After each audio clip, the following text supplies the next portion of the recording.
Welcome back to the Barrel Zone Thursday morning edition, 26th of August. We have two games I really want to talk about today. I also have two leans. We will quickly touch on those games as well. I have been betting way more strikeout props lately than anything else, but haven't bet anything tonight. So we are not going to talk about those today. All right, so the first game I really want to talk about Nationals, Marlins. We took Patrick Corbin and the Washington Nationals here. Plus 107 was the line we took on the Discord channel. Minus 105 would be my cutoff. So anything on the board besides the bet 365 line would be a bet for me right now. Um, I really like what Patrick Corbin is doing lately. I've been spamming his strikeout all over. We've been on it the last time out. He's sitting at 94 miles per hour with the slider that was averaging like 92 this year and like 90 last year. Had 44% core strikes plus whiffs on the slider. It's pretty insane. The pitch is working. He's coming off a six-inning outing, one earned, had 7 Ks. Great park shift in Miami, about 20% less home runs, 10% less runs on average in this park. Marlins against lefties, 28% K rate as a team, 142 ISO. I really like the matchup. I think Corbin will roll here. On the other end, Hernandez is a guy that I'm pretty high on. I really like the raw stuff, but he couldn't put it together, and I think he will need some more time. This is a risky bet for sure. The Nationals are not a great offense, but I think Hernandez has some red flags in the profile. So he's coming off a four-inning outing, four earned runs allowed at Cincinnati. He's sitting in four starts at a 22% home run to fly ball ratio this year. He has been sitting at over above 17% both in 2020 and 2019. Uh, he has a home run problem for sure. 50% fly ball rate so far. Gave up at least one homer in each of his four starts. 42% hard hit rate against righties. Against lefties, he has a 7 plus FIP. Average launch angle 15.5 degrees. He is sitting also with an 83% left on base rate so far and the 209 BABIP. So he has been also getting lucky.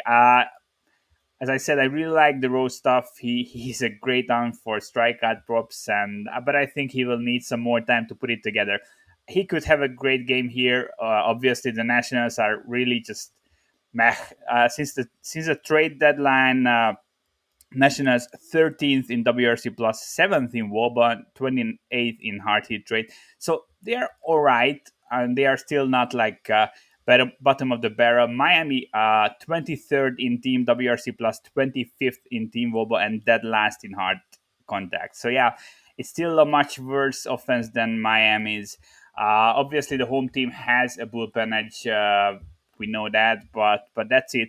I'd also lean towards the under a bit. I think Ellie will have an okay game, but I think Corbin could easily go 7 innings here and with like 9 strikeouts or something. So yeah, Nationals at plus money. They have the pitcher I trust the more. They have the better offense. They shouldn't be dogs. That's that's easy in my opinion. All right, the second game where we placed the bet is the Yankees Oakland game. We took the under. It was juiced 9. We took 9 under minus 113. 8.5 across the board right now. I would still bet it.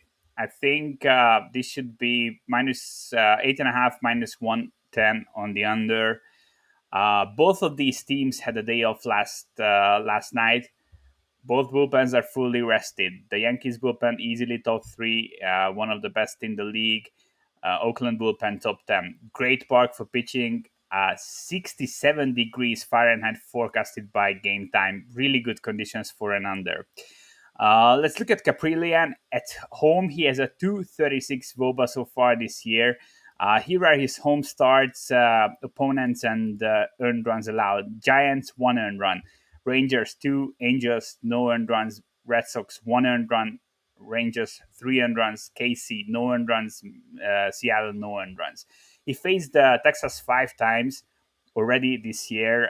That's why I think his Texas starts weren't as good.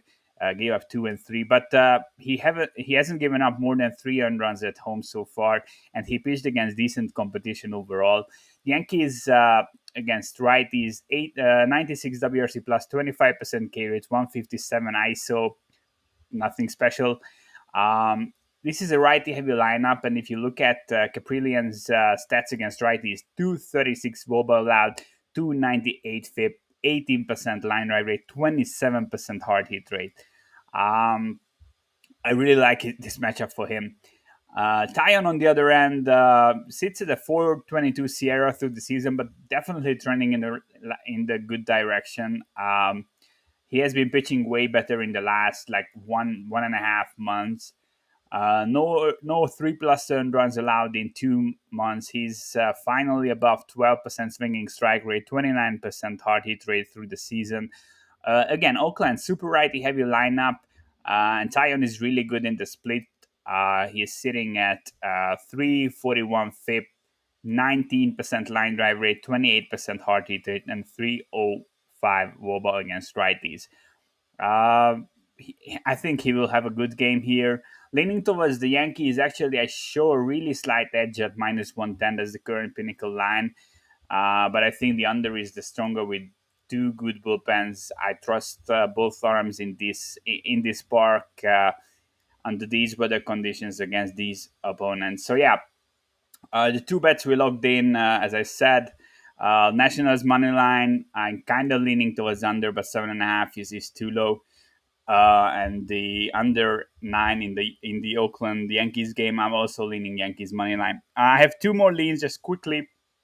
We will talk about these. So in the White Sox Jays game, I show a slight edge on the Jays. I make it minus 113. Not good enough to bet it, but if the Jays get to plus money at home, I will be on them. Ryu is coming off one of his best starts so far. 7 innings, no earned, 5 Ks, 34% call strikes plus whiffs, 105 pitches. Changeup looked great, and that's the important thing with him. That is not a lock to stay like this. His changeup just disappears sometimes, and it wasn't really showing up lately, but looking good right now. And Rodon is coming off the IL. Just shoulder fatigue, nothing serious, but he already is around 110 innings. Really high load for him. This is a guy that wasn't pitching this many innings, I don't know, in a long, long time, and certainly not at this level either. We don't know how deep he will go into this game. I think I have penciled him in for 5 innings. That could lead me showing an edge on the Jays. But if Toronto gets to plus 100, I will take them. I trust Ryu, Rodon. I think a bit of a question mark coming off the IL, and I rate these two teams really closely. So at even money at home, I have to take the Jays if we get there. And the other game I wanted to talk about is the Giants game. This opened up at minus 115. That would be a bet for me.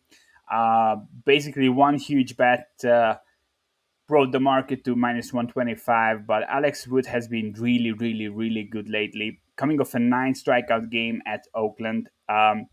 His sinker that was sitting like 91 last year, 92 early this year, is sitting like 93 now.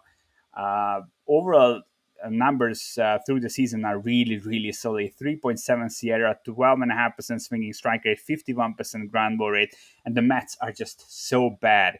Last 30 days, 27th in WRC plus, 28th in team wOBA, 26th in hard hit rate. I just want to fade them. And Carlos Carrasco, 8.8 ERA so far, and he has so many things going for him. People are expecting a positive regression. That's why I think we could see some Mets money, hopefully, possibly here. He's sitting at a 12.8% swinging strike rate, 5% walk rate. The betting average on balls in play super high, 370, 25% home run to fly ball ratio, 55% left on base rate. So many things are telling us that he will get a bit better, but still He has a 39% hard hit rate, 29% line drive rate against righties, 6.2 FIP against righties. Yeah, I just don't think he's ready yet. Giants definitely not an easy out. 198 ISO against the side, averaging 8.5 hits per game. With this many hard contact and line drives are allowed, I think Carrasco could be in trouble here. So yeah, Giants minus 115 would be a bet for me. Hopefully we will get back there. So yeah, that's about it today. Just repeating it one more time. I took the Nationals money line plus 107. Any plus money would be a bet for me. Oakland under 9. I would still bet under 8.5. And leaning towards the Blue Jays at the current price, but would need plus 100 or better to take them. And Giants minus 115 or better to take them. That's it for today. I will be back tomorrow. Thanks for tuning in, and I will see you guys tomorrow. If you want to take my wagers, you know where to go. Patreon.com/the barrel zone. All right. I'll be back tomorrow. Cheers, guys.